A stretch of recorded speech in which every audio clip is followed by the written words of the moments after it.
What's up, Met fans? Welcome back. Talking Mets at Rob. Very special live stream today, midday, because of the Buck Showalter press conference. Welcome, everybody. We're going to have about a half hour until the press conference starts. So we will talk a little bit, say what's up in the chat. Don't forget to hit on that like button, guys. And also hit on that subscribe button if you're new to the channel. My name is Rob. If you are new to the channel, so hopefully we have a good time. Hopefully we have a good press conference. Unfortunately for all of us, SNY is not covering the press conference because of a whole situation with the Wilpons, and they don't want to cover it. If it's a money issue, who knows?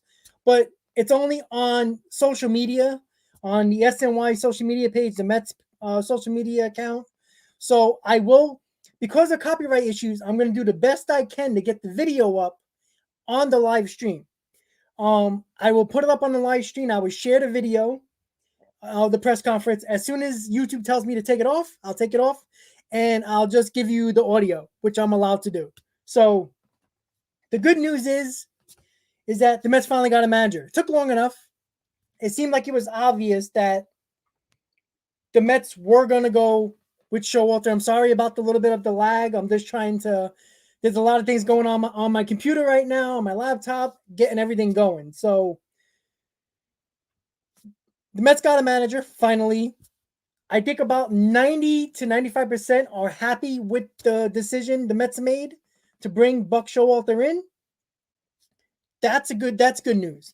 The other thing that we're going to be talking about after the press conference, or even right now, is are we going to know if Buck Showalter is going to bring in his own coaches, or it's going to be a collaborative effort with Epler, Alderson, and Cohen on bringing in bench coaches?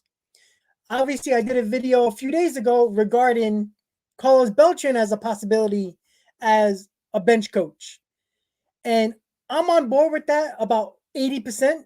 I'm not thrilled about that if that's the case. But again, it's not that big of me, honestly.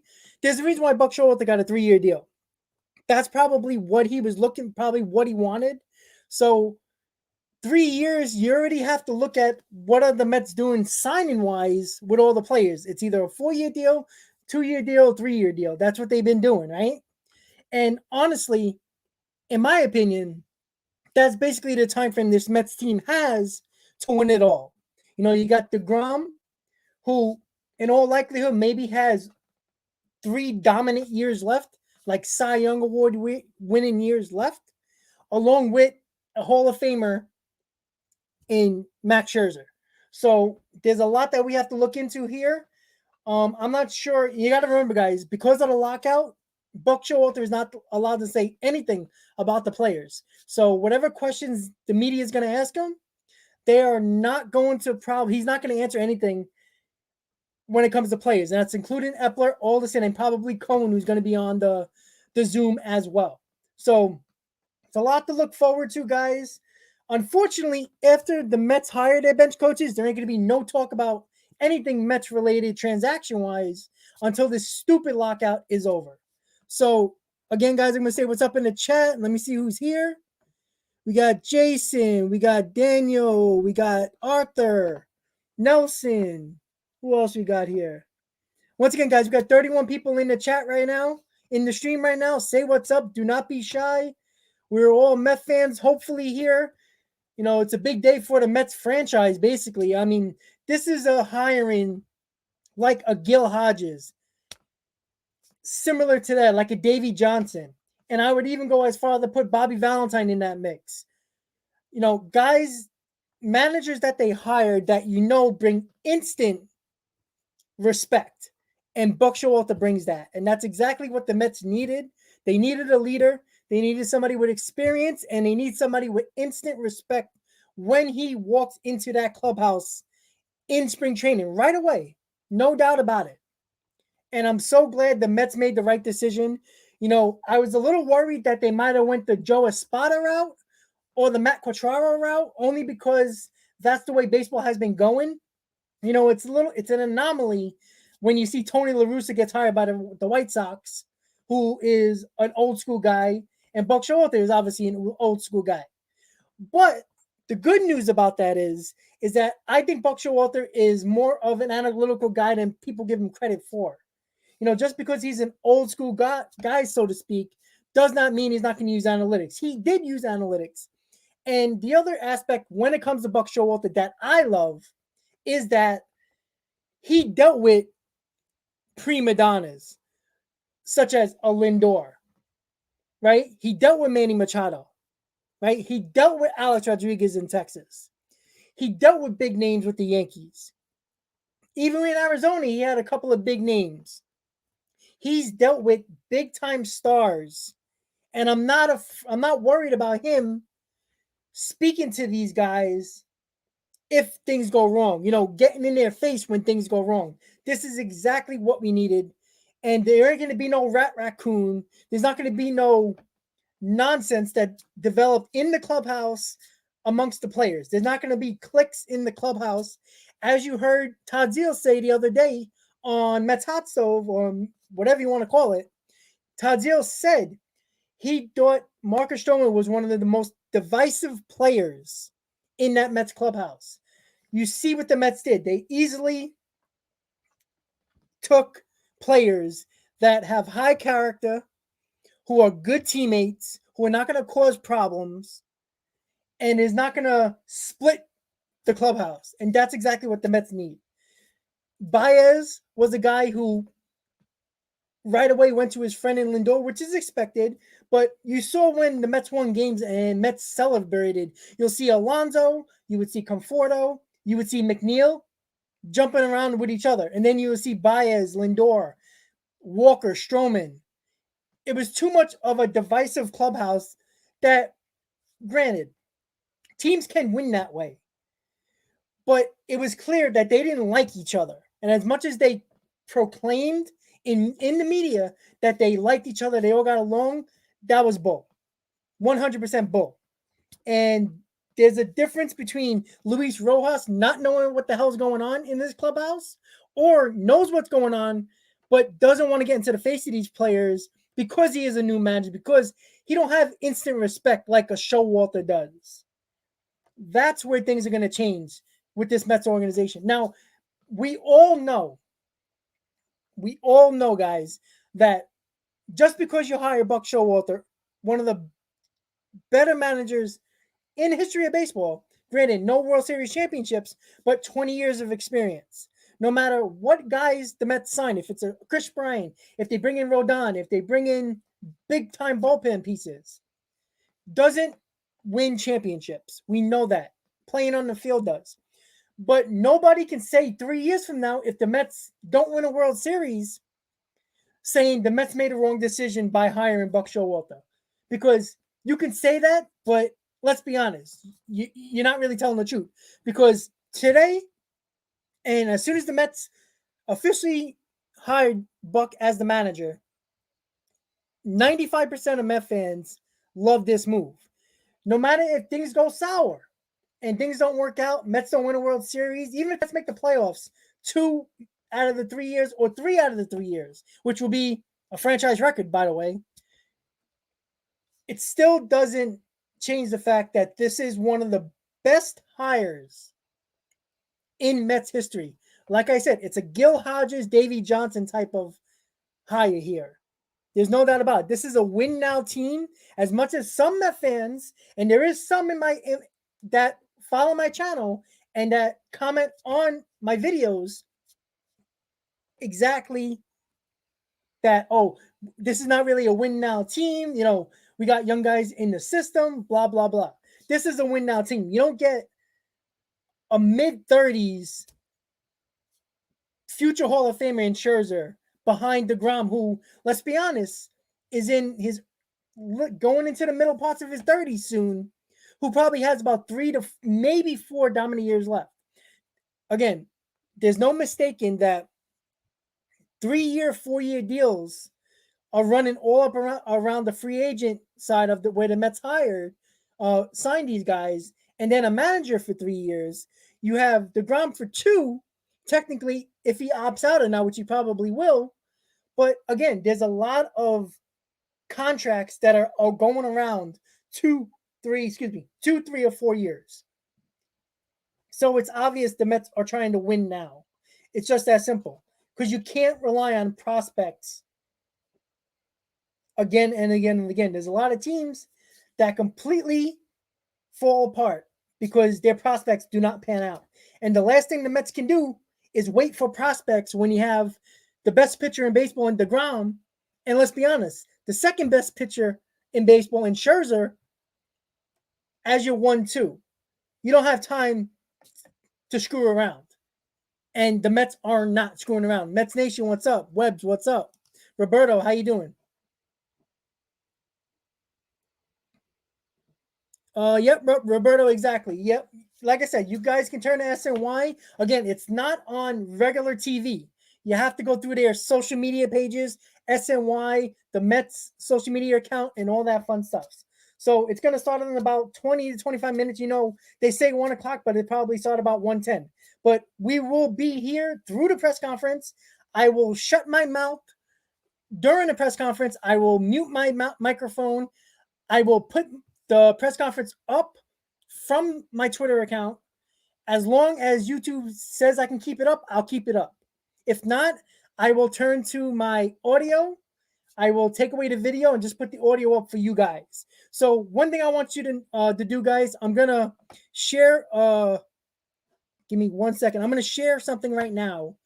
This is an oldie but a goodie. I want to make sure you guys can hear it so we don't have no problems during the press conference. So I'm going to share something really quick.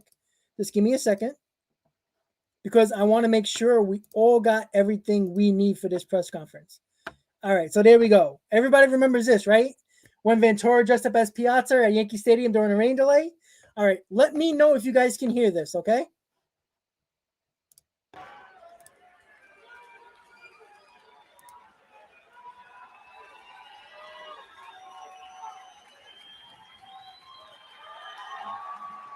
Let me know if you guys can hear it, all right?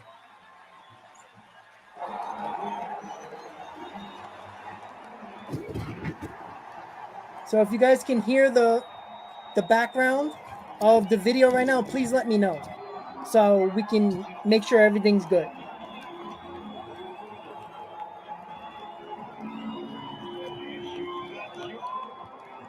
Perfect. That's all I wanted to know. So you can hear the fans and the video, correct?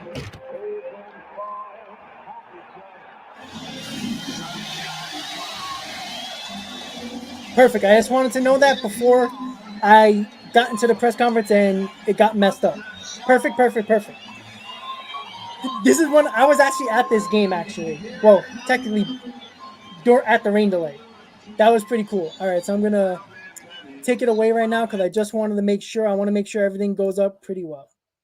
All right, good. Because I am on my Twitter account right now, and I just want to make sure everybody got what they need. All right, perfect. So I'm on the Mets Twitter page right now. So whenever they put it up, I'll give it to you. All right, guys. So whatever, Rivera, Jay, Steven, how you doing? Hayden, what's up? Again, I just wanted. It was one of the best things I actually had an experience with that moment with the Robin Ventura impersonating Piazza, which is excellent. And honestly, at Yankee Stadium that night, there was mostly Met fans there that night. They were the ones that stayed. You know, you travel to the Bronx, you're gonna stay until they postpone the game. So, again, guys, this is the Buck Showalter press conference. I will provide the video through the Mets Twitter account until YouTube says either to keep it on or take it off. I did email them. I found out that I can, but it really depends on what type of advertising the Mets do. And then I might take it down, but I will have the audio for you guys, so don't worry. Joseph, how you doing? But again, big moment for the Mets organization, guys. Obviously, this is one of the better hires this organization has done since Davey Johnson, since Gil Hodges. It's that big. You know, there's not enough people that are not making this out to be bigger than it actually is. We have a real manager. That's what this team needed, guys. And it's about time. You know, hopefully this lockout ends.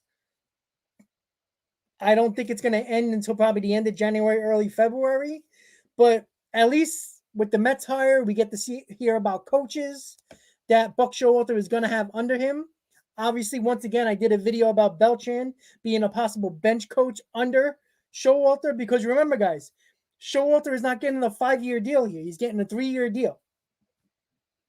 So there's a pretty good chance that the bench coach is going to be his heir apparent when them 3 years are up. It's that simple. And that's the way I think it's going to go, but we will find out more information during the press conference. You know, I'm assuming Epler, Alderson, Cohen, and obviously Showalter will be in the Zoom press conference, but we have to wait and see for that. So once again, guys, we got 46, 48, 49 viewers right now. So stick around until about another 15 minutes or so until the press conference starts. Don't be shy, guys. Don't forget to hit on that like button. If you're new to the channel, hit on that subscribe button, everybody. And just so everybody knows, we're coming close to Christmas. Merry Buckmas, everybody. Merry Buckmas. I did not come up with that slogan. Sal Licata of WFAN said it on the radio, and I'm like, I'm going to use this during my stream. Why not, right? So, Merry Buckmas to everybody. If you celebrate a different holiday, sorry, but that's all I got. So, once again, guys, enjoy this stream for as long as you want to. Again, I'm going to post the press conference on my channel. I'm going to shut my mouth when it starts. And as long as YouTube allows me to have it up, I'll have it up. If not, I will have the audio. I'll guarantee I'll have the audio. But the video is about 50% at this point. Unfortunately, YouTube don't give you an exact answer. They say yes with restrictions, whatever that means. I'm assuming whatever advertising is on the Zoom and whatever advertising they use that is not associated with my channel. So we shall see about that, but I will have the audio for you. I promise you that. Muhammad, how you doing? Merry Buckmas. That's right. I love it. Love it, love it, love it. You know what? I might make a shirt. Why not, right? Make a shirt and have some fun with that. Webb's, Ventura with the hitting coach. Yeah, it's possible, It really does depend. Joe McEwen, bench coach. Yeah, like I said, it comes to a point. I don't know if you want to keep on hiring all former Mets. I really do hope Buck has a say in all this, which I think he does, because I don't think he would have took the job if he didn't have the power to pick his own coaches. But again, you never know. But we will find out more information. I hope the guys in the media ask some good questions, because they can't ask any questions about the players, because these guys cannot answer it because of the lockout. So you ain't going to get no player questions. He might get about a clubhouse question about his experience or whatever, but we will see what they're allowed to say. But they're probably not going to talk about, they're going to talk about, the team, the organization, why he took the job. Is he going to be analytically driven? Is he going to use analytics? That's probably the stuff you're going to hear. They're going to ask questions to Cohen about, well, why did he make this decision? Epler, the same thing. Again, no questions are going to come towards about the players, because they can't talk about it since the lockout. So that's unfortunate, because I'd like to hear what Showalter would have to say about the raccoon nonsense and all that stuff. But we probably won't get that. Muhammad, thank you. So once again, guys, Merry Buckmas. Happy holidays. And just so you know, guys, I'm thinking about going live like I do every Tuesday at 5 p.m. for Mets Hot Stove. I'm thinking about it. I'm not 100% sure. Just because, this is going to be about a 2 to 3 hour stream, from 12:30 until 2 something. So 2.5 hour stream. And maybe I'll go, but it'll be posted so you guys can get notified. So I'm still thinking about it. I'd like to, but we have to wait and see. Oh, Webbs, you're hurting me. Chris Bryant, that's my guy right there. That is my guy. I wanted him for a long time. But again, this is what's great about sports fans, right? We all have different opinions. We have different ideas of what the lineup should look like. Look, Webbs don't want Bryant. I love Chris Bryant. I think he'd be perfect. What better? What do you think about what better options in your opinion? Because I mean, what's really out there, free agent wise? Because there is options, yes, but I just think Chris Bryant fits perfectly. He can play anywhere, wherever the Mets have a hole, he can play there. And I still think he can hit 25 to 27 home runs, batting 260, 270, knocking in 80 RBIs. He can easily do that. Ron Washington is not a bad third base coach, but we do have to pry him away from the Braves, though, which is not going to be easy. But again, if Buck Showalter and Washington has a good relationship, you never know, right? Mohammed, I have a feeling that if Beltran is not going to be the bench coach, he's definitely probably going to be a coach somewhere. He might be a hitting coach. He might be a first base coach. You never know. He might be an outfield coach. You never know. But I think the Mets want to get Beltran in this organization. There was people in this organization that really respect and appreciate what Beltran did for this team as a player. So it really does depend how much Buck Showalter would want him there. He does have that title or that little asterisk with his ties to the Astros, and that's why he was fired in the first place as Mets manager. If you want to call him the Mets manager, he was the Mets manager for what, 25 days, maybe 30. Andre, yeah, they can't talk about it. Buck can't, Epler, Alderson, Cohen, they can't talk about the players. Unfortunately, because of the whole CBA and the whole lockout, they cannot talk about the players. They can't bring up names. I'm pretty sure they can't bring up no names because they're not allowed to talk about it. I mean, that's why the names on the Mets website of the players are gone. The players' names are gone.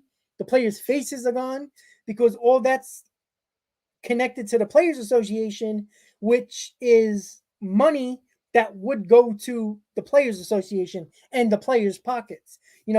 Every time you look at a roster, there's always an advertisement, right? They split that advertisement with the players and the owners. So, that's what's unfortunate about it. You can't buy regular jerseys on on any MLB website. You can only get custom jerseys. If you want a Max Scherzer jersey, you have to customize it as a custom jersey, not, oh, look, Max Scherzer jersey, click on it. So that's the idea. So like I'm looking to get, I want a Scherzer jersey, but again, I don't know how good of an investment that is. It's only 3 years. Like I bought a Lindor jersey that's behind me right now. When the Mets traded for him, I was taking a risk that the Mets were going to sign him, and they did. So that investment was pretty good. When the Mets got Roberto Alomar, I bought a Roberto Alomar jersey. I was a big fan of his when he was in Cleveland. Oops, So again, I probably are going to wait. Maybe I'll get a Marte jersey. I'm not the biggest fan of Marte, but I do like him. So look, if the Mets get Chris Bryant, I will be at the MLB shop in New York City getting my custom-made Chris Bryant jersey, just like I did with Lindor last year. So it's perfect. But again, I'm not a big jersey guy. I like hoodies, I like shirts, and I like hats. I'm definitely gonna get a Max Scherzer shirt. I'm gonna get a Marte shirt. I'm gonna get a Scherzer shirt. Did I say that already? I like getting shirts. So we shall see. Raymond, thank you so much. Really do appreciate it. So that's what we're thinking. That's what I like to do.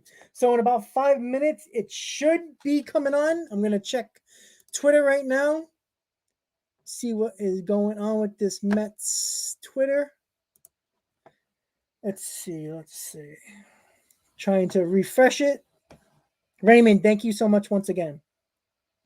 I'm on the Mets Twitter page right now. They still don't. Obviously, it's probably not going to pop up just yet.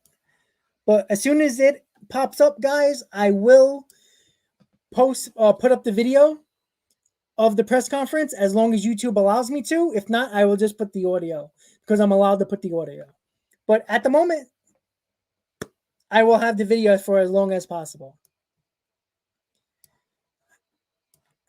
Let's see. I'm trying to think of what they're doing here because I know it's going to be on the SNY Twitter page, but I do like the Mets Twitter page better for some reason. I don't know why, I just do. It's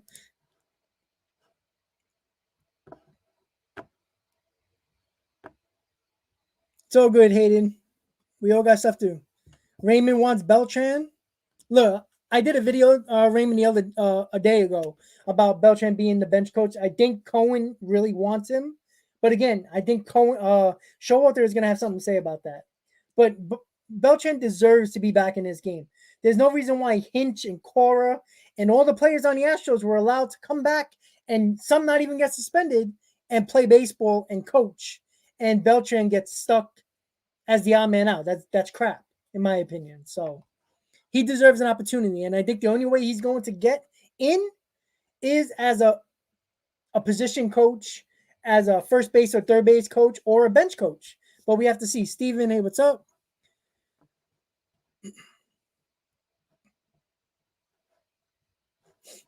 All right, so we got about 3 minutes. Let me check SNY really quick. I'm just checking the Twitter accounts because somebody's got to post it. I don't know why they're taking so long to actually start the link. They got the press conference time, but they don't actually have the actual thing yet. But we shall see, right? That's right, Nick. Beautiful, beautiful, beautiful. That's what I like to see. Raymond, once again, thank you so much for the super sticker. I really do appreciate it. Let me just put up so you guys know. 1 p.m. is the press conference. Hopefully they put it up soon. That would be nice. And once again, guys, I will be putting it as soon as they put the press conference on. I will shut my mouth, shut my mic off, and put the video of the press conference until YouTube tells me to take it off. And I'll just put up the audio.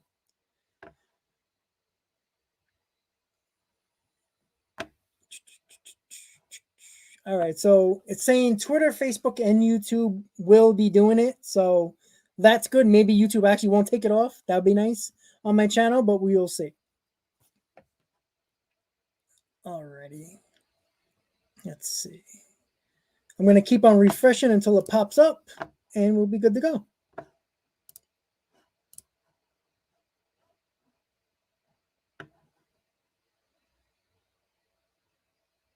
Yeah, Christian, I agree with you with trading McNeil, but I think, there's a lot of teams that still would like McNeil. So, the Mets can get something for him. Hey, Nick, how you doing? Rob Fernando, silly question. Why are they allowed to play in the Dominican or the Mexican League? Just because because the players are their own entity. And during the offseason, they are a part of the organization. But again, they need to stay in shape. A lot of the players are going to go there, and that's what they do. And it's normal for them, right? They can play either way because those teams in the Dominican League, in the Mexican League, in the Arizona Fall League, they're not associated with Major League Baseball officially. So that's why they can do that. All right, let's see. Do we have anything yet? Nope, of course not.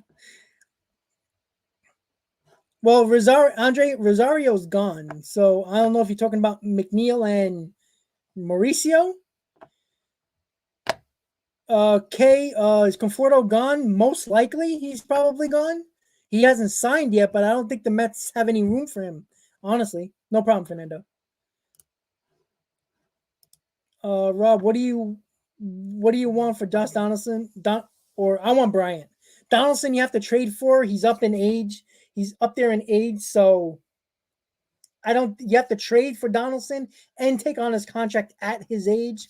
I'd rather just give the money to Bryant and go that way. All right. Can somebody? Oh, wait. No, not yet. Jesus.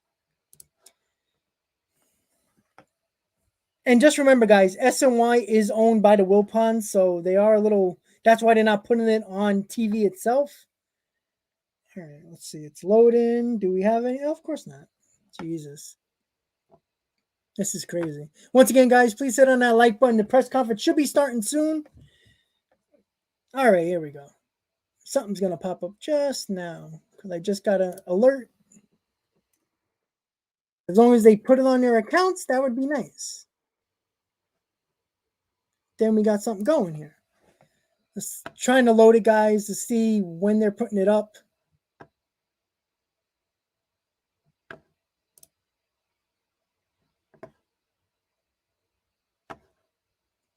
All right, they get a link.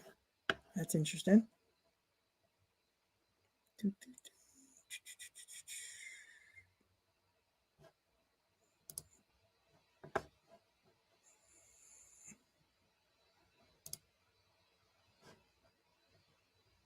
Alrighty. All right, I'm gonna try to go exactly on the Mets YouTube and see what they got here.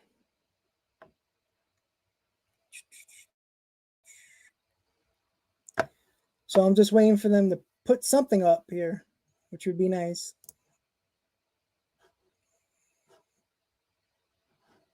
Alrighty. I don't like when they do this. This is why putting it on the social platform is a little annoying.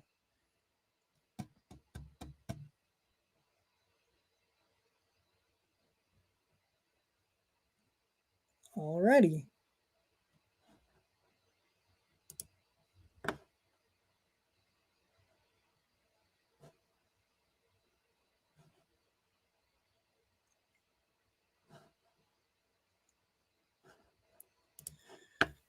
All right, just give me a second, guys. I'm waiting for it to come on officially until I can actually put it on here.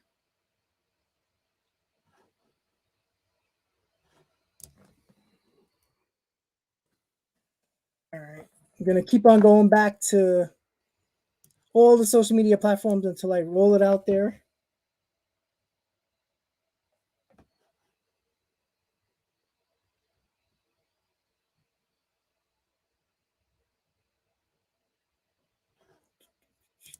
Just give me a second, guys. Working on it.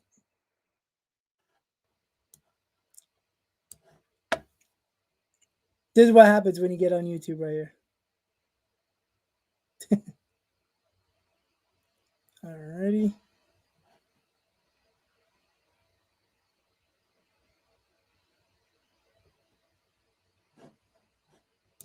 All right, I guess I'll just do this. All right, I'm going to go straight to the SNY website and do it from there.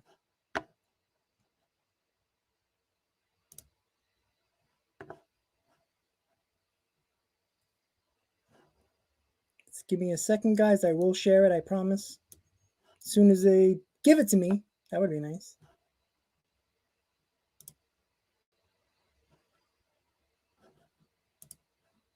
There we go. All right. Now I got something. There we go. Just waiting for it to load for us, and we're good to go. There we go. Here we go. Let me share it, guys. It already started. Just give me a second. Sorry about that. I have a few words here. We starting this interview process a few weeks back.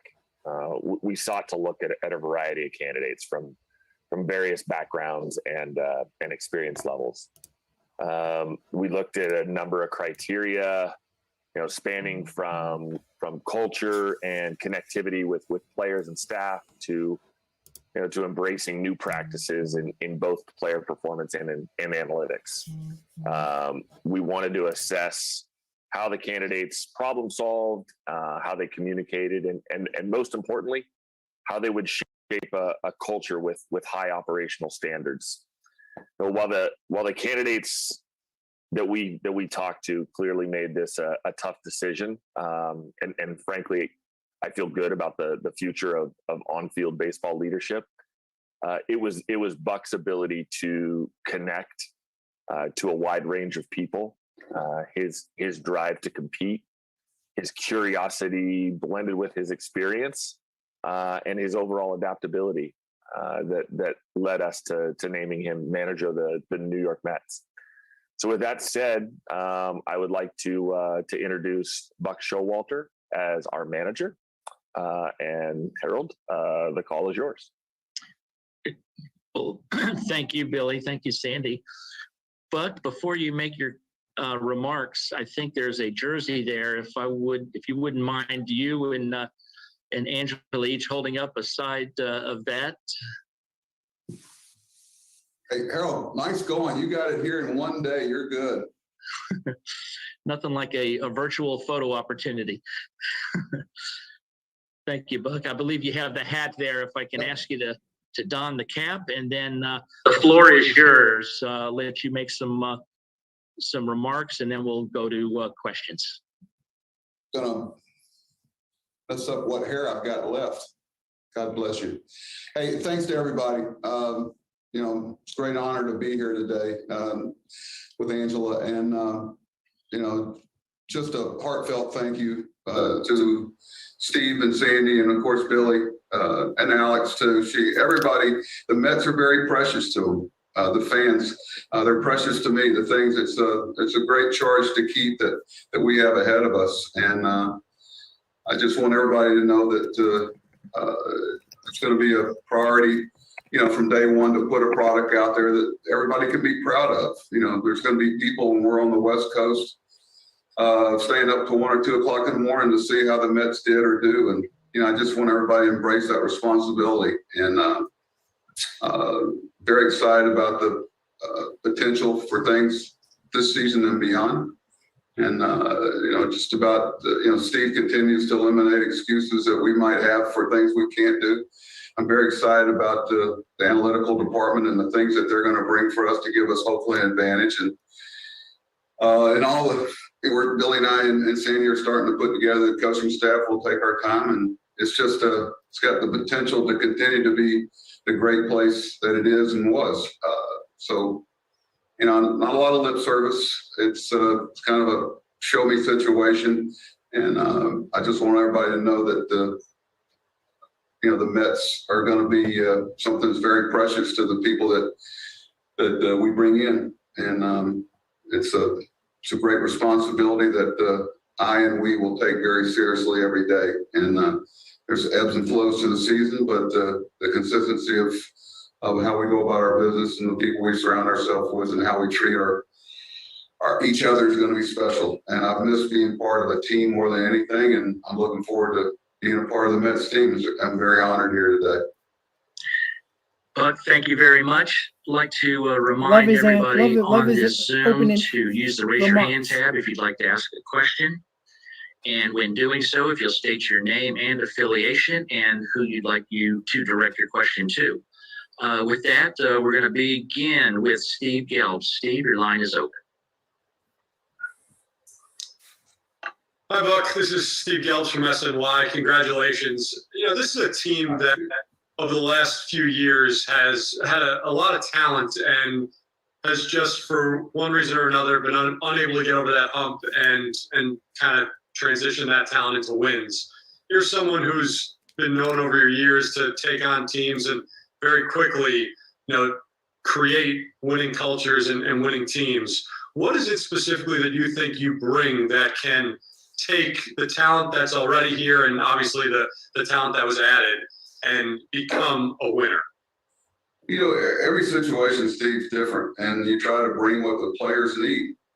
You try to decide and figure out what the needs are, to reach their potential. And I think that's, it's not about someone adjusting to me, it's adjusting to the needs of the team. And, leaning on Sandy and Billy and a lot of people that are here.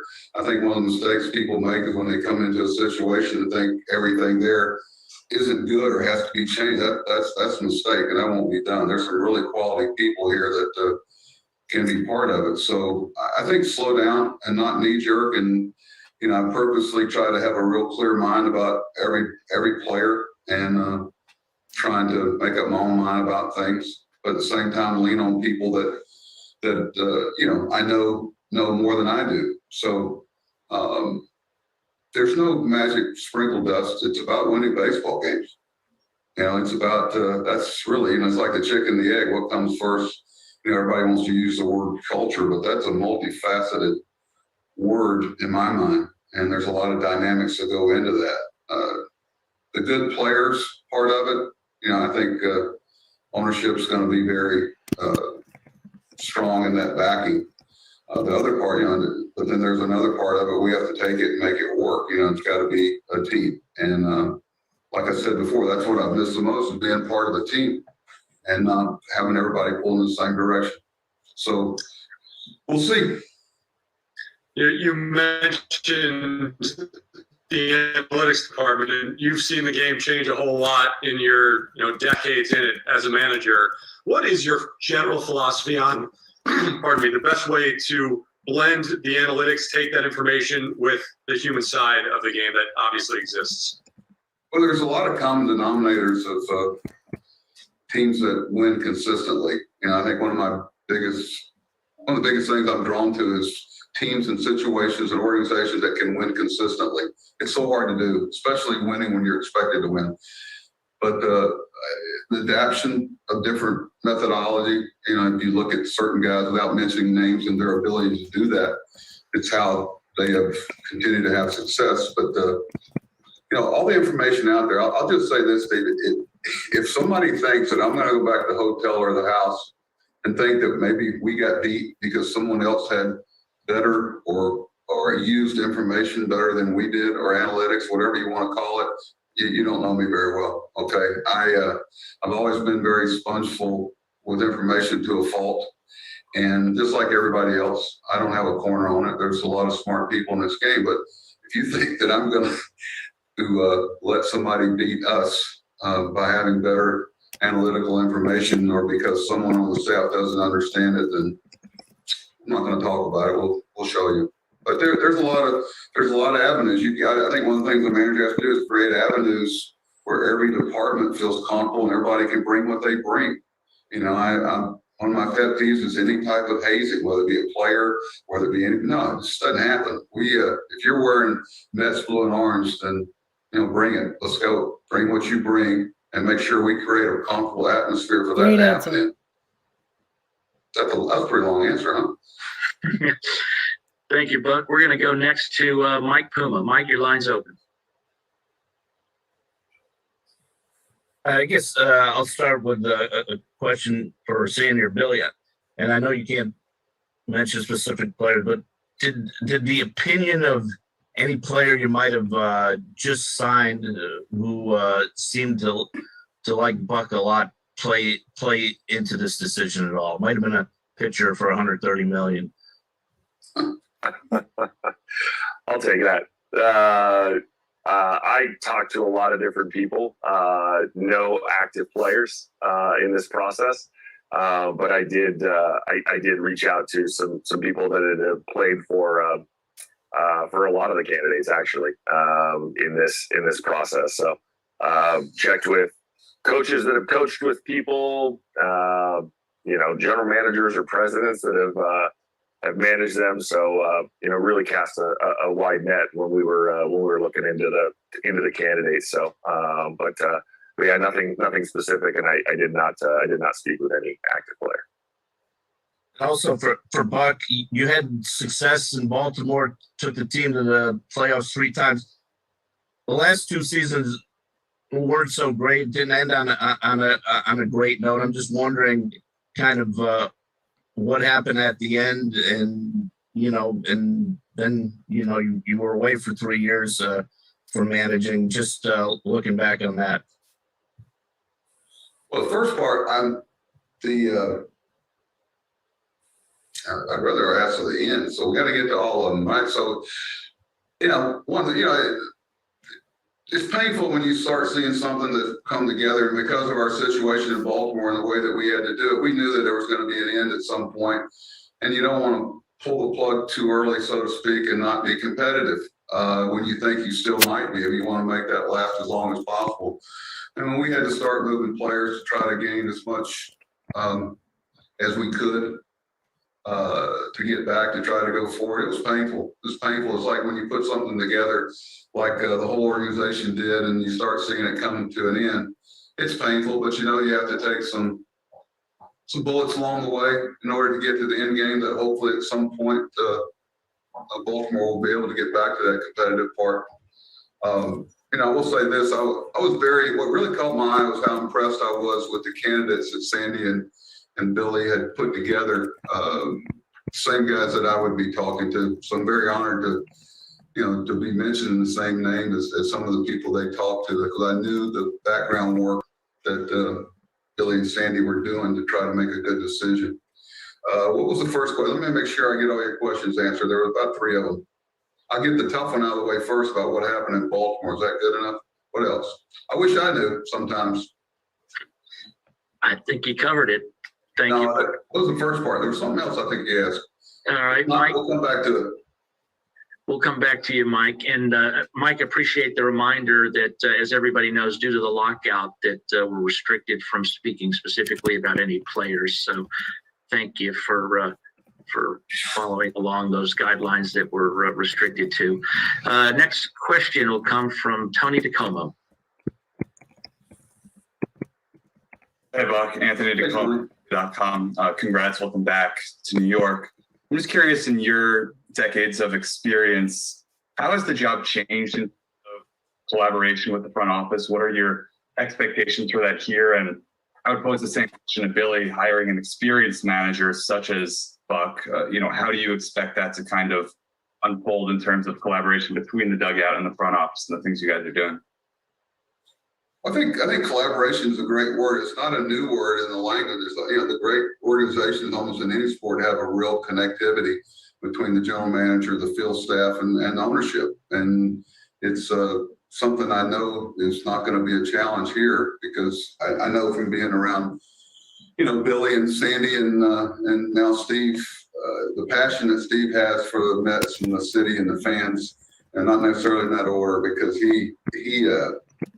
that's one thing that was very apparent to me early on in the conversation, is the love and passion that Steve and Alex have for the Mets and the things that they're willing to do and that's exciting. But I think the whole relationship, just about everywhere I've been, that relationship with the general manager and front office has been fun, for one thing, because there's nothing like being a part of, and you get that feeling that everybody's pulling in the same direction, and you have your times when you're bouncing things off each other, and you have a certain vulnerability that you should have, and let people see that you have an opinion, but at the same time you have respect for other people's opinion. There's a lot of very smart people in this game, and if anything, I'll be accused of asking too many opinions, and that's how you find out. And I'm looking forward to picking Billy's brain and a lot of the people. I had a hour-plus conversation with Jeremy yesterday, Hefner, a pitching coach. Very impressed with his knowledge of things. I can't wait to get back on the phone with him, to be honest with you. But just trying to play catch up and not leave anything stone unturned as you go forward. But there's a lot of challenges you face on the field between the lines. The collaboration part of it, that won't be one of them. And just to add onto the back of that, one of the things that we instituted as part of the interview process was some breakout sessions that the candidates went through with members of the performance science group, members of the scouting group, members of the player development group, the analytics group. So we could kind of set the stage for that connectivity and kind of the collaborative and inclusive environment that I talked about in my introductory press conference, and something that we're making part of our culture here. And so obviously with the Mets and Steve and Alex's ownership and their commitment to the organization, we've been able to add, or I've kind of witnessed from afar, the addition of a lot of resources, whether that's on the performance side, whether that's on the scouting side, whether that's on the analytics side. and the purpose of those departments is to serve the organization, serve the major league clubs, serve the minor leagues, serve the scouting efforts. Buck, through his experiences, in a lot of different places, has seen a lot of different ways of doing things, and has kind of watched the game evolve. So, what came across in the interview was a lot of curiosity and a lot of questions about how that group or how some of the new methods and ways of doing things could ultimately lead to better player performance and a better result on the field. So it's definitely kind of an all hands on deck operation, and we look forward to lots of conversations leading up to games and conversations after the games, and working through the baseball calendar together. Thanks, guys. Thank you. Disha Thozar, your line is open. Disha Thozar with the New York Daily News. Good to see you again, Buck. Winning a World Series is obviously missing from your resume. Is that the biggest motivator in wanting to get back in the dugout here with the Mets? You'd like that always to be the end game. It'd be pretty self-serving, selfish to have that. It's not something that is going to define my life, but I can tell you this, it does wake me up every day now but I think impacting people's lives, whether it be players, whether trying to give them some shortcuts so they don't step on their tail like I did, different things and learn.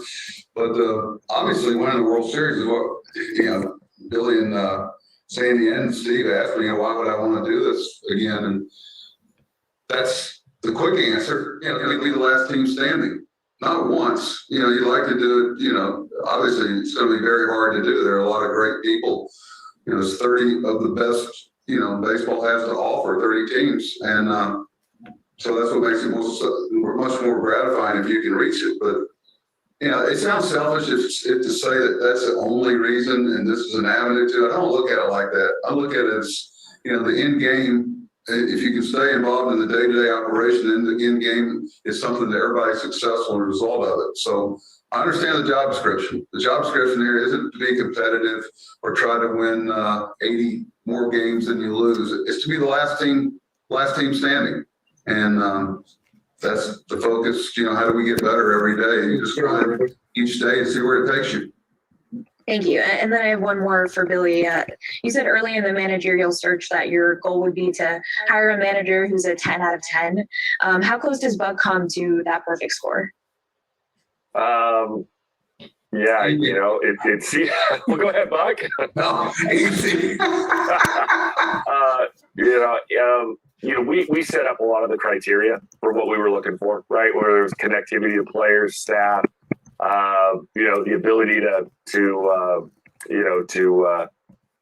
speak with the media, be comfortable in the media, be comfortable in this type of environment in New York, embracing a lot of maybe, I don't even want to call it unconventional, but in embracing a lot of tactics, in an effort to kind of serve, run prevention, run scoring, and then, getting involved in the performance science, kind of a new nifty word that they use nowadays. But what that really means is player care, player health, and in the service of player availability. And then somebody that can mentor and grow, coaching staff, but just in general, just a staff around them. I think we're all looking to learn off of each other. So Buck checked every one of those boxes through the interview process. So that's where we're headed. Go ahead, Buck. What you got? Billy and I both know the only 10 sitting right here. Let me just say this. Buck came as close as anybody in baseball possibly can to 10 out of 10. Buck's been around for a long time. First managerial job in 1992. I actually tried to hire him as manager of the Oakland A's a few years ago before he decided to go to Arizona. But you don't last as long as Buck has, and you don't remain as interested in a person who's been out of the game for 3 years. If that person hasn't been adaptable, if that person hasn't been curious, if that person hasn't been able to evolve with the game itself. And so, a lot of these issues about analytics and so forth, to me, are interesting topics, but given what Buck has done in the past, relied on as much information as has been available to him, and as adaptable as he has been to the way the game has changed over time, and still be curious and energetic and motivated by the task at hand here in New York. He has come as close to 10 out of 10 as anybody possibly can. Thank you, Sandy. Next question will come from Tim Britton. Go ahead, Tim. Hi, it's Tim Britton from The Athletic. For Buck and Billy, how much did you two know each other personally before this process, and what have you learned about each other through this process to know how your relationship might work over the next several years? Go ahead, Buck. Okay, I obviously have known Billy from afar, the reputation, listening to different people that come in contact with him, the passion. I know how much Gene Michael loved Billy and the things that he brought. And I remember him talking to me every time we would come in the stadium to play. He would stick his head in and somewhere along the line, he said, he used to say, you got to beat this guy. He's going to be a good one. And, interviewing out in Anaheim a few years back, spending some time, I could see very quickly what everybody was talking about, and just love the passion, the energy, just the bulldoggedness where he wants to just, he's one of those guys that answers the phone on the first ring. How can we make the Mets better today? I mean, it's just he's on all the time. He doesn't have an off button, and it's about, obviously he's got his priorities from a family standpoint there, but I can tell that he's going to share a real connectivity to the day-to-day grind it takes to get where we want to go. Good, Billy. Yeah, and Tim, good question, because my upbringing in the game, or a lot of my upbringing in the game, in those developmental years in New York, the first time around, would hear a lot of the stories about Buck, and we've had some common mentors, in the game, and Gene Michael gets recognized a lot, but even Bill Livesey is somebody that I kind of come through that tree when it comes to player evaluation, and clearly with Brian Cashman as well, and so there's a lot of common denominator, watching Buck across the diamond, or I guess, from my vantage point, maybe, in the stands, he really runs a really good game, and was kind of a pain in the butt in a good way, for some of the teams that I was a part of. And we just really appreciated, his ability to really, drive his clubs to, it seemed like, squeeze every single ounce of ability out of those players, how they played the game. Everybody was in the right spot at the times that they needed to be there. If you paid attention to things that were going on away from the ball, and looking up what some of the left fielder might be doing, or the right fielder might be doing, or the catcher might be doing, or it just moved in such a way where I just always had this respect for him, and then getting a chance to really sit and talk in a little bit more detail with him a few years back, felt that connection there, and that common denominator, and how we look at the world, and the types of standards that that we have in a highly competitive environment such as professional baseball. So there's a lot of things that I think we shared our view on. Thank you, Billy. Joel, your line is open.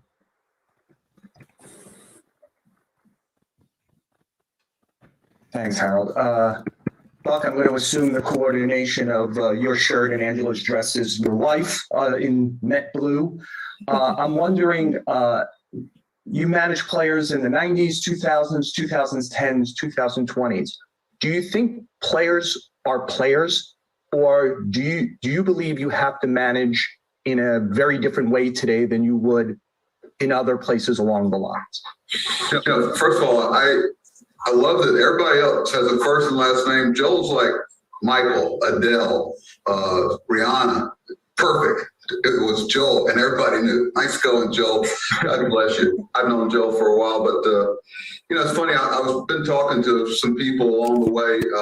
Tony La Russa, Dusty Baker, even Joe Madden. Everybody. I want to pick their brain about what can I expect, what might be different. It's not like I've been out for 10 years. I've been pretty connected through television because I was responsible for 30 teams instead of one.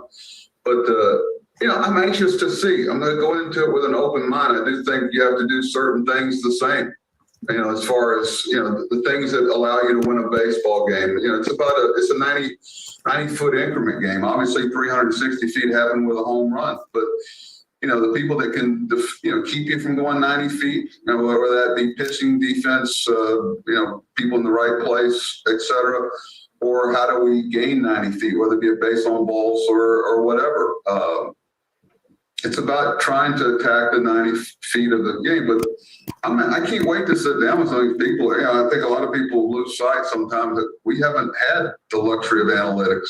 And without, trying to be negative towards the place you've been, so what do? You have to adapt. You have to figure out a way to do some other things better than the people you're competing against. So, I think Billy made a good point, and so did Sandy, about the curiosity to embrace. But at the same time, you want to find out what things tell you and why, and what things don't tell you. There's always, we want to make sure we cover the separator between, a lot of people look at a lot of the similar numbers, depending on what you want to weight and what your analytics. But what are you willing to do the things that are further away from analytics? You want to be well-rounded in every part of it and make everybody, like I said, feel comfortable bringing what they bring. I can't wait. Sandy and Dusty both said it's going to be, you're going to really enjoy some of the stuff out there. And I don't act like it's braille. I know we've been using the best stuff that were available to us. I'm looking forward to the things that Steve has made available to us. So we have eliminated another excuse. Okay, I just to follow up on that is, I was talking about specifically dealing with the interrelationship with players. I was around, not that you said jump in 1992 when someone jumped, but there was probably a different manager to player leadership then that maybe exists today. Do you believe that? And do you think you have to behave with players or treat players or connect with players in a different way in 2022 than in 1992? Joe, yes and no. Okay, it's I'll say it again. It's about what do the players need from me, and without naming names, because I know all the situation we're in with that. But it's trying to bring what a player needs, and trying to evaluate what they need. And your ego is not as such that you don't you have that vulnerability to deliver it. And that's the game. The game's about the players. It's about creating an environment that makes their skills come to the top, and being proactive with things before you have to react to them, to have your finger on the pulse of things in there. And it's about who the players want to be. Who do we want to be? What do we want to be about? Because a long time ago, somebody named Billy Martin told me, he said, "Hey, got to do what's right. Players might mourn you for 5 minutes. I understand the shelf life of managers." So you bring what is needed by the players and the organization, and you understand what your job description is to get them to play at the apex of their game. Now, whether I have to, if there's something different going in on, I'll know what music they're listening to, Joel. I'll know what, believe it or not, I'll know what certain styles that they like and whatever. Hey, I look forward to that. It's part of life. It's fun. And they might be surprised at some of the songs I'll be humming around the locker room. Bruce Beck, we will come to you next. Buck, welcome back. Bruce Beck, WNBC TV. We hear a lot that you demand accountability on the field and in the clubhouse. So how would you define accountability, and how vital is it for success? Well, it's once again, there are times, Steve, where you walk through the locker room and you got it going on. And you might have lost the day before. You felt like it was a fluke. And there are times you've been in a lot of locker rooms. You walk through, and even though you won, you know there's something not quite right. So that accountability for the players, I mean, it's about them. You know, what do they want to be about? It's about the players, you know, and the byproduct of that is about the fans. I mean, it's a real simple job description. And, you know, what do they want to be about? I and the coaching staff can talk about all these things and all this lip service, but, you know, what are they willing to embrace to get what we want, where we want to get? And this isn't some, you know, dictatorial, do as I say, don't ask questions. I want to ask questions about everything we're doing, because we're going to have good reasons. And I'm going to pick their brains about a way to do it better. You know, tell me what you need from me. You know, tell me what you need from the staff. You try to eliminate all the possible excuses and all the sympathetic ears to the BS that won't allow us to win baseball games. It's not that, it ain't as complicated as we make it sometimes. Sorry, you got me going. Thank you, Buck. Eddie C., we'll come to you next. Your line's open. Ed Coleman, WFAN, WCBS Mets Radio. Buck, welcome back to New York. How you doing? I'm good. Merry Christmas to you, Angela. My question was on collaboration, but I think you guys kind of covered that before. So I'll just ask you about what your perception of the Mets has been over the last couple of years. This is a team with a lot of expectations, but hasn't quite gotten there over the last couple of seasons. But as an onlooker, as an analyst, what was your perception of this team? You know, obviously, you are who you are when the season's over. There are no Cinderellas in baseball. If you're one of those teams in the playoffs, there's for a reason, and if you're one that's not, there's a reason there. Eddie and I've been on teams that expansion year that you went through parts of the year where you ended up being very bad record-wise, but there were parts of that season where you didn't think you'd lose another game. And on the flip side of that, I've been fortunate to manage teams that won 100 games, and there are parts of that season where you didn't know if you'd ever win another game. So you keep in mind on the reality, and I'm trying to keep a clear mind. I want every player to think that, hey, I'm coming in there with a lot of open-mindedness about what happened. You know, we don't want to repeat the past, and certainly you're aware of it, but you don't want them to think that you think that's going to be the case forever. So I got a clear mind about it. And, you know, Billy and I have talked a lot. I kind of want them to walk into camp knowing that, you know, this is a fresh start for everybody. But, you know, and there's so much, okay, it's about injuries. Oh, it's about this guy was out of position, this, that. Okay, it's just, I think everybody wants to, you know, show me the end game here. All this other stuff, I got it. We all have opinions about it. Thank God we do, and thank God people care. You know, if you don't think people care about the New York Mets, and if someone's not willing to take that responsibility in the locker room, you know, this isn't something you put your headphones on and say, you know, I don't listen to it. It's there, but there's no place like it when you get it right. And that's what, when you get it right, and there's a lot of people living and dying with what you're trying to do every day. So there is an accountability and responsibility to that. And it's not for everybody. It's not for everybody. We're going to try to find out who it's for, who's in, who ain't. Mike Vaccaro, your line is open. Hey, Buck, welcome back to New York. Hey, Mike. I'm curious, you cut your teeth as a young manager under George Steinbrenner back at the time when he was larger than life, for better or for worse. What did that experience, how has that informed the rest of your career, and how you deal with losses, with situations, with things that can be a little more, you know, out of the box than most guys have to deal with? Well, you know, first of all, it's always an honor to get a chance. You know, and I started out, you know, as a player, and then as a coach, then as a manager in minor leagues. You know, I don't think you heard me complain. You know, I knew the job description in New York. And, you know, Mr. Steinbrenner gave me a chance to support my family and be in a game that I loved dearly for 19 years over there. And I was always thankful to this. I've saved some letters he wrote me after I had left. I mean, after the death of my father. I mean, it was very touching, but very demanding, you know, but you knew the job description. You know, when you left camp as a minor league manager, you had two jobs: develop players and win your league. Not necessarily in that order. You know, winning was always at a paramount. And you know, it's funny, sometimes in the minor leagues, if you're losing games, but you're developing players, well, sometimes learning how to win is a part of development too. Billy and I have talked about this. And, I'm glad that that situation's in great hands here between the scouting and player development. It was a real draw for me seeing the people they had in place there. That's exciting, but I was fortunate, and I learned a lot along the ways about what to do and what not to do. We learn as much from people about maybe there's a better way to handle a situation along the way, but I've always been very positive about my experience with Mr. Steinbrenner, and he shared the same passion for winning that Stick and I did, and he didn't tolerate guys that didn't share that passion. So I was very lucky in a lot of ways, but I've had some great owners along the way, and that's why I'm so excited about Steve, the passion that he and Alex have. We keep talking. She's become very.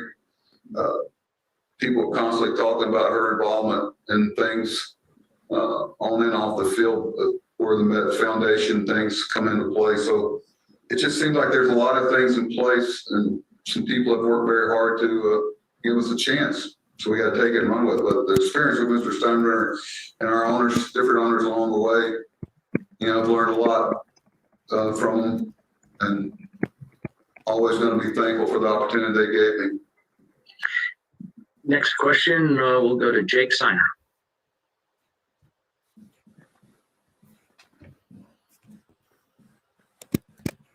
There you go, Jake. There, got it. Yep. Hey, Buck, Jake Steiner with the AP. Welcome back to New York. I know you haven't been away from the dugout for that long, but there are a lot of strategies that have boomed or evolved in that time. The Rays were experimenting with the opener in 2018. Defensive shifts have nearly doubled in that time. There's all the things Billy talked about with performance science. I know the Orioles, you guys were shifting. You were pretty aggressive on shifting when you were there. I know you had some relievers who started games in 2018. I don't know if those were openers exactly, but I'm curious, just as you've watched from kind of a step removed as some of these things have changed, is there anything you've been impressed by or inspired by or surprised by, and any developments you see happening that you disagree with? Well, you call it opener. Some people might call it a spot start. I think every one of these teams would love to have 5 starters where they didn't have to do it. Tampa would love to have 5 starters. I can't name names of players. You could pick out one on their staff, so what are you going to do? Not compete? So you think of the other things. You think of necessity breeds a lot of things, and it's about competing. Billy and I hope to find 5, 6, 7. The depth of the pitching staff. Attacking the what ifs.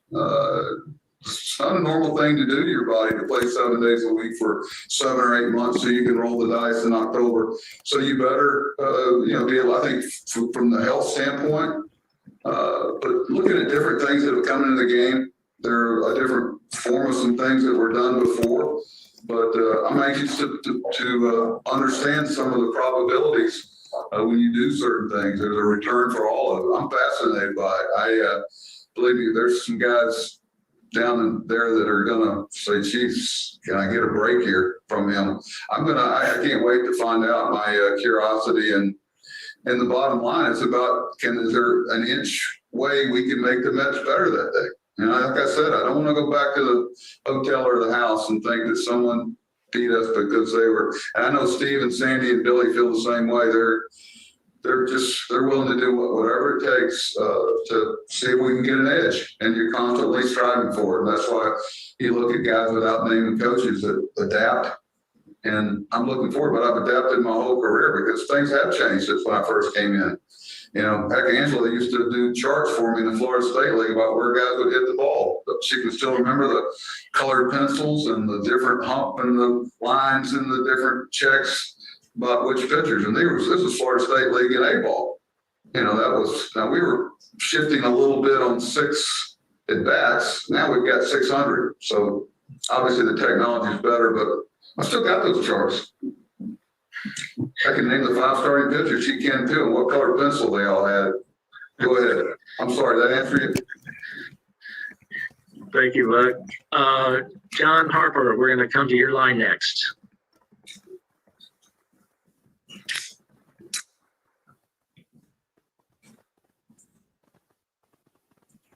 Hold on, John, I'm getting you unmuted here.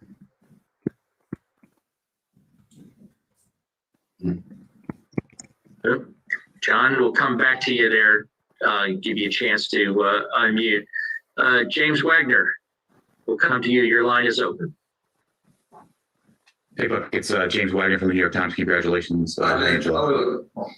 Good. I mean, in a normal year, I guess, in the transition to this new job, I mean, you'd reach out to players and get to know them, start calling, texting them. What has that transition been like, given the unique nature of the lockout? And I guess, how will you, I guess, handle like getting to know people if you can't talk to everyone? Yeah, I can't. And I can't, and I won't. You know, obviously, it's there's some other things going on. It is going to be a challenge, but fortunately, nobody's going to have a head start on us. I've been with two situations like this where you had shortened spring trainings. I mean, that's my focus right now, is making sure that, I was talking to Jeremy about it yesterday, that we're focused on a shortened spring training potential. And the biggest challenge of that is the pitchers. The pitchers, I'm hoping that doesn't happen for the Mets fans and for us. It certainly would make spring training a lot easier, but out of my, can't control it. So we have to prepare for the what ifs of a shorter spring training. And that's going to be a challenge. And the communication part of it, that will catch up with very quickly. That's just on, the onus is on us to get that done. That, you know, I want to make the player's path as easy as possible, but getting the team ready and a potential short spring training is going to be, you know, shame on us that we're not prepared for that when it happens, because usually a normal spring training, you've got a buffer period where, you know, if you have a setback with a spring training arm or a leg or whatever, or a sore shoulder, you've got time for that to come back and make the start of the season. But if you shorten up spring, that buffer or safety net won't be there. But it's going to be tough. But I'm okay with it as long as everybody else is not doing it. Harp, let's try to come back to you. Your line is open. All right. Hey, Buck, good to see you. John Harp. Hey, John. Hey, you talked about this. You've always wanted information, but analytics now does seem to be changing the game in some way. Specifically, you talk about, maybe starting pitching. Analytics tells you a guy, you may not want a guy to face the lineup a third time around. How do you weigh that with, what your eyes are telling you, and how much do you trust that in terms of making those decisions, weighing them against the analytics? I think the probabilities play in, but there's also some emotional part of it. You do have to take, and we're gonna have a great feed into the probabilities of things and what the percentages tell you what something could or couldn't happen. We've been using that forever, but I think we're going to have a lot better information. But there's a lot of factors that go into the final decision. Are you at home? Are you on the road? What do you got in your schedule there? If you bring this guy in, where are you at with your bullpen? There's so many factors that figure into the final decision. It's not just a black and white, okay, he's thrown X number of pitches and they're going around the order X number of times. And I'll be aware of all that. And it'll figure into the factor. And it'll also who the human being is out on the mound. The heartbeat of a pitcher and what have you. And there's going to be some things done along the line that's going to make maybe a pitcher or somebody not particularly happy. That's part of it. One of your jobs as a manager is to wear certain things. You're always got to be careful about telling things that hurt innocent people. So, that's part of my job description, to put us in the best situation. And there's an end game. There's always an end game. And what happens in one game, you might not put your best foot forward for that game, but it puts you in position to win the next 3 or 4 games, and to have the vision about, what's happening down the road and how all your decisions affect, there's arteries of decisions. And I think you got to keep that in mind. Tina Cervasio, your line is open. Thanks, Harold. Hi, Buck. Congratulations, and great to see you, Angela. Congratulations to you as well.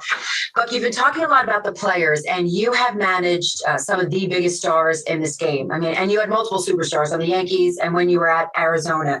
And you don't have to talk, we can't talk specifically, but that is the case on this current Mets roster. What is the challenge in managing these superstars, and how do you approach it? Or is there something that you're looking forward to about having these type of men on this roster? Well, it's always a fascination to, thank gosh that everybody's not robotic. And, I want everybody, the last thing I'm going to ever do is suppress a personality or the way somebody goes. Everything's different. You can't just throw a blanket over everybody. That's part of the fun. Can you imagine how boring it would be if everybody was exactly the same? And I'm looking forward to getting to know these guys and basically finding out what they need from me and the coaching staff. We're there to, and if there's going to be some bumps along the way, but these are the best players in the world. And so you need to understand that someone asked earlier, what did you see from afar? It was like there are all these different talented players, but over the course of the season, certain things get exposed from a team standpoint because the psyche and the mental and emotional part of the game really plays on you in a long season. And I think to try to keep that consistency of, I want them to walk through the door every day and know exactly what they're getting from me or from the coaching staff, that the reactions are consistent and the message and the accountability is consistent. But it's fun. Okay. It's fun. And I'm looking forward to having the fun of getting to know these guys and seeing what I can bring to help them. Next up, we'll go to Bob Clappish. Bob, your line is open. Hey, Buck, good to see you. I have two questions for you. First, until this opportunity came along, had you stopped getting your hopes up about getting another managerial job? And the second part is, will it work to your advantage in any way that you are now in your 60s and that you have there's an age gap between you and your players, as opposed to when you first started, you were in your 30s and you were sort of in the same generation of many of your players. So I'm wondering about the pluses and minuses now. Just in terms of your age. Well, let's go backwards. Maybe it's advantage. I don't know. Ask me in a year or so, Bob. I remember for years people were telling me I was too young. Then I'm not sure. And then it's funny. The other day I had some time on the train and I was looking at ages of different guys in different sports. I tell you what. I'm actually one of the younger guys now, I think, if I look at it, of some of those guys, but I don't know. Sometimes I want to go to Dusty and Joe and Tony. Hey, thanks. Could you imagine if they had, stepped on their tail and not done well with their teams? So, there's certain people that kind of pave the way. Clive, what was your first part of your question? I guess the question was, before this Met opportunity came along, did you pretty much, gotten off managing again? I didn't stay up at night. As Angela will tell you, it was one of those things that wasn't going to define my life. It was about how you treat people and the way you want to impact people about things that that no one even knows about. And I gotta tell you, it wasn't something I stay up at night. It was always an honor when someone kicked my name around or because of the history you had. There's so many good people out there. That's why I was so impressed with the list that I saw that Sandy and Billy were putting together, because I knew they were headed down the right path. And just to be in that group, especially in today's game. But, we would love to have had a lot more analytics, for instance, in Baltimore. We just didn't have the funding for it. And I'm looking forward to having one, to be honest with you, a program. Otis Livingston, we will come to you. Your line's open. Otis Livingston, sports director at WCBS2. Welcome back to New York, Buck and Angela.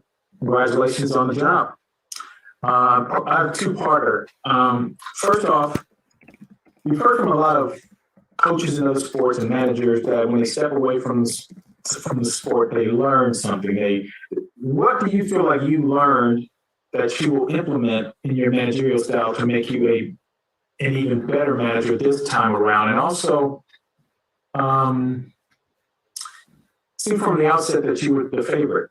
We're not going to talk about the pitcher who endorsed you, and it seemed like the owner also wanted you right off the top. How good does it feel to kind of be the front runner going in and to land the job and come back to New York?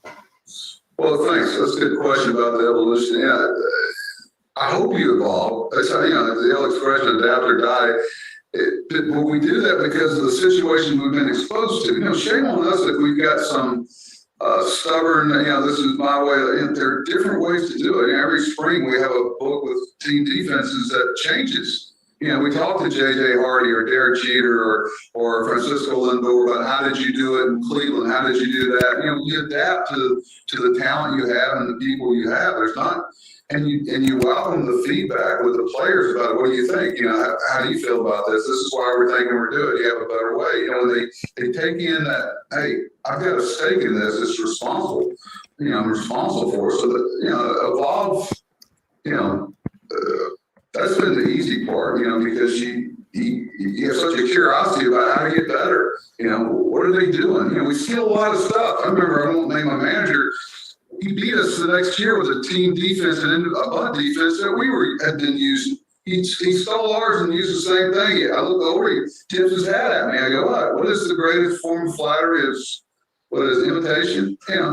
So I'm gonna, hey, if I see something I like with somebody else or a player's got a good idea, if you let your ego get in the way of your team being better and the Mets being better, then shame on you. What was the second part of that? You got me going. I think it was just how good did it feel to land in New York as a player. You were talking about being a favorite. I don't know about that one.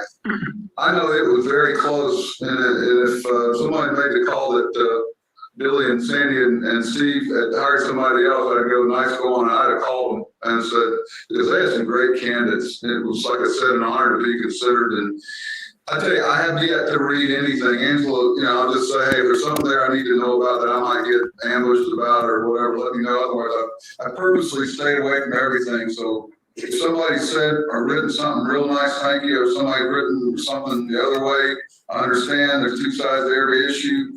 But I'm trying. So if somebody was considered this or that, I wish they'd have told me to save us a little anguish along the way. We have time for a couple more. Pat Ragazzo, your line's open. Pat Ragazzo, Sports Illustrated. Hey, Buck, welcome back and congratulations.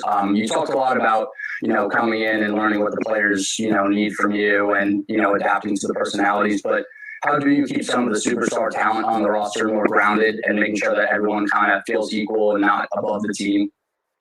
Well, it's funny. What's fair for one may not be fair for another one. It's I don't know, in the spring sometimes guys are wondering why they're going on a road trip or whatever. There's a thing up there that has service time. So there's some tiebreakers along the way, but that's a challenge for everybody. It seems like that, but the last thing you want to do is come in and try to suppress a lot of, if anything, I want everybody to feel comfortable about their personality fitting into, but there's got to be a reason for things that you do. It's everything's got to be about the Mets. It's got to be, you got a charge to keep with the fans, the city, people that are really, living and dying with everything you do out there. And it's a great responsibility. Some people run from it. So I think from trying to, I don't think people in the locker room look at guys as he's this ex-star and he can do this and he can do that. I tell you what's really been attractive to me is watching Billy and Sandy and Steve, the type of people they've added in the offseason. And in some cases they might have subtracted. That sometimes your best addition is that. So, you look at Marte and you look at Eduardo and you look at, obviously I can't mention names, so I'm going to shut up. So, I just like the way they've gone about their name. The people that they've added would have been people I would have been interested in too. Kevin Kernan, your line is open. Almost got there. That's the first time I messed up, right? Okay. I didn't hear anything. Hey, Bob, congratulations. I'm not going to ask you about the state of college football in Florida, but I am going to ask you about, was there a leadership gap in baseball? You mentioned some of these managers that kind of helped repave the way for you. Leadership gap in the dugout. Do you think going to guys like you can help that situation? Kevin, somewhere along the way, somebody took a chance on me. So when I see a young manager or I see somebody coming in and, when I signed a 1-year contract years ago, you're on a 1-year plan. So it's somewhere, I worry sometimes that we're not developing the managers sometime in the minor leagues that we need to. You want to have that flow of it. I think because the job description of minor league managers is so different today, and I have a respect for what they're trying to get them to do, but along the way, I think sometimes we lose that some of the things that managers have to have during the course of a game. So, I watch. Sometimes change is good. You never confuse change with a lack of respect for tradition. You try not to go down that vibe because, you respect the tradition of baseball, but sometimes there's ways to make things better. And sometimes something new may not be better. So I think you try to challenge everything with an open mind. And I'm going to be open to everything, but I'm also going to challenge, how did we get to that equation and how does that help us win a game? In the 8th inning, when you got 5 seconds to make a decision, don't bring it in after the fact. I want to have an avenue where you feel comfortable bringing it in, but know that you're going to get, okay, that's good. How did you arrive at that and how does that help us? Let's sneak in one final question. Buck, Jerry Beach, go ahead. Your line's open. Hey, Buck. I'm from Forbes.com, and I was just wondering, what was it like for you the last 3 years when you're so close to the game, broadcasting it, talking about it, but not on the field? Like you said, that's the one thing you miss most of all. What's that like for you being so close to it, observing it every day, still sort of on the outside? Well, if I had to do something, I don't know, the people at MLB Network and the way they treated me, and that was fun. And also, when the game was over, the Yes Network were great. I mean, I couldn't ask, John Filippelli and the people there, Jared, they were great. And my issue, the good thing was that when the game was over, I put my head on the pillow and went to sleep. It's funny, a few days ago, I was up, went to bed late, got up early, and my wife walked in and said, it's already started. It's a labor of love, but I couldn't imagine if I had to be off the field, and it may have been a permanent thing. I was at peace with that. It was a great situation. So, I had to think about it. Maybe this is where, I needed or could or should be, however you want to say it. So when this opportunity came along, that was obviously something I wanted to do, but being with them and being involved in the game to that point, being able to stay on top of the personnel and the people involved in it, it was a great honor. Like, man, I know they put up with me. Some of the things you do to describe action in the dugout kind of handicaps you a little bit because you can't do it on live TV. As they reminded me a few times, I couldn't describe that play like I would in the dugout. Thank you, Buck and Angela. Thank you both for participating today. Sandy, Billy, thank you as well. Appreciate everybody's participation.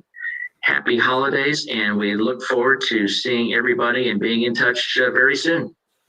Stay well. Thanks. All right, so that is Buck Showalter, his wife.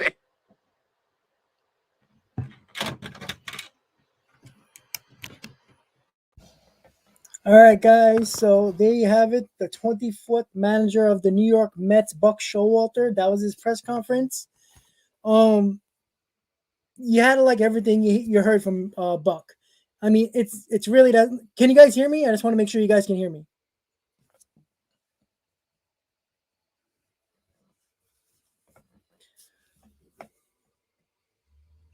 So that's exactly what we wanted to hear from Buck. Look, he shows instant respect, instant knowledge, smart guy, down to earth, humble, is a guy that the Mets need in this clubhouse. And it was very obvious what the Mets are trying to do here. They got players with good personalities who was good in the clubhouse. They did it with Buck Showalter. Instant respect. That's what we needed on this team.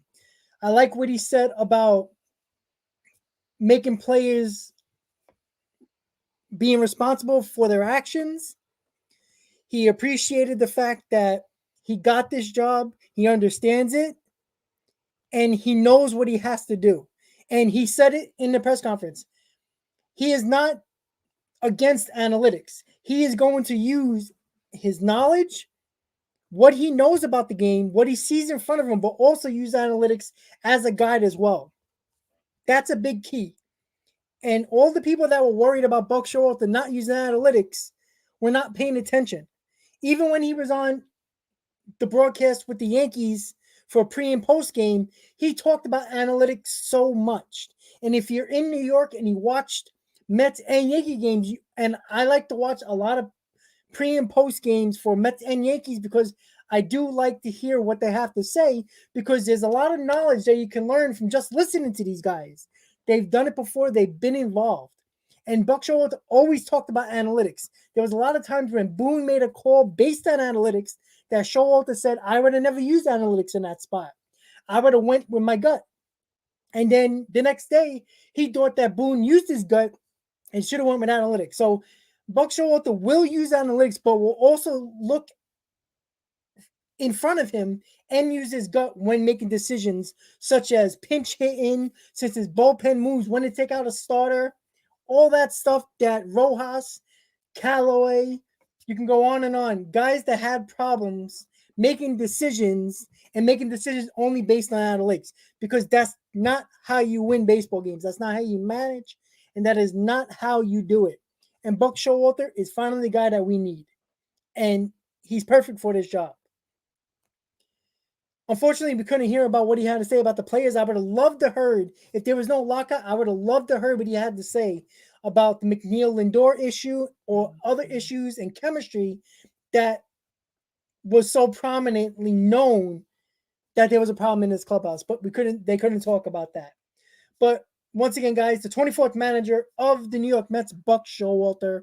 Once again, guys, if you have not hit on that like button, please hit on that like button.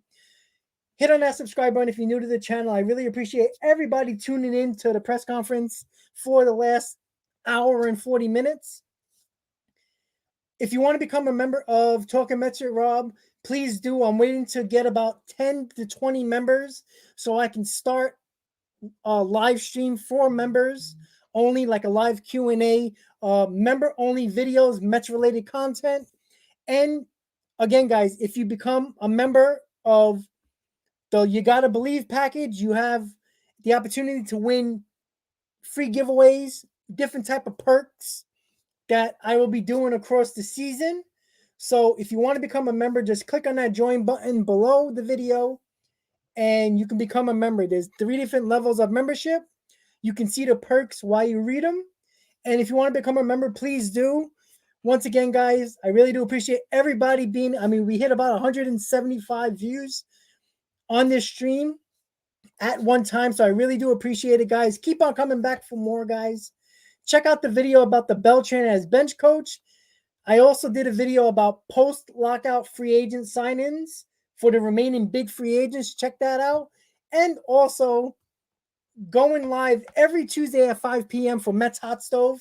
I won't be going live today because of the press conference today. Maybe I will, maybe I won't. I'm not 100% sure. We got about 3 hours until that. Maybe I won't. But every Tuesday, I will go live at 5 p.m. for Mets Hot Stove. Not a lot of talk anymore except for bench coaches. So hopefully you guys tune in to the Tuesday Mets Hot Stove and check out my videos, guys. Once again, guys, hit on that like button, hit on that subscribe button. Thank you guys for tuning in. And as always, Mets fans, let's go Mets. Have a good day, everybody.